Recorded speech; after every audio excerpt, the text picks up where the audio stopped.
মোটামুটি শীতের মধ্যে খাচ্ছে তো ভালো। শীতের ভিতরে ভালো লাগছে, তাই ভালো না? লাগছে। যাক, স্পেশাল একটা চা, তাই না, বলা যায়। স্পেশাল। রাজনের চা তো স্পেশাল চা। ও, রাজনের চা, তাই না? জি। বিখ্যাত চা। স্টুডেন্টস, এই যে আমরা বলি না অনেক সময়, এই চাটা আসলে অনেক স্বাদের বা চাটা খুব ভালো লাগছে, হ্যাঁ, এটাকে ইংরেজিতে এভাবে বলে যে এই চাটাকে কিসে স্পেশাল করেছে, এই চাটাকে কিসে স্পেশাল করেছে, what makes this tea special, what makes this tea special.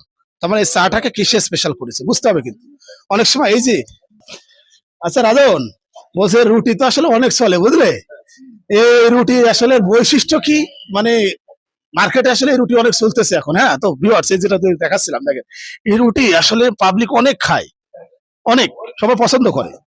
তো আমরা কিন্তু অনেক সময় বলি যে আসলে রুটির কি এমন বৈশিষ্ট্য আছে যে রুটি এত ভালো চলে।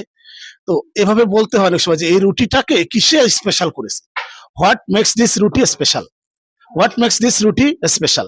মানে এই যে কোনো কিছুকে যখন স্পেশাল করা বোঝায় তখন আমাদেরকে এভাবে স্ট্রাকচার অনুযায়ী ইংরেজিতে বলতে হয়। আমরা কিন্তু অনেক সময় বলি যে এই দোকানটাকে কিসে স্পেশাল করেছে, what makes this shop special. হ্যাঁ, ঠিক এভাবে আসলে ছোট ছোট স্ট্রাকচার গুলো আমরা যখন প্র্যাকটিস করতে থাকি না, তখন কিন্তু একটা সময় ইংরেজি বলাটা অনেক ইজি হয়ে যায়। আমার মনে হয় যে ভিডিওগুলো অনেক ইফেক্টিভ তোমাদের জন্য। To learn more, subscribe my YouTube channel and follow my Facebook profile. আল্লাহ হাফেজ।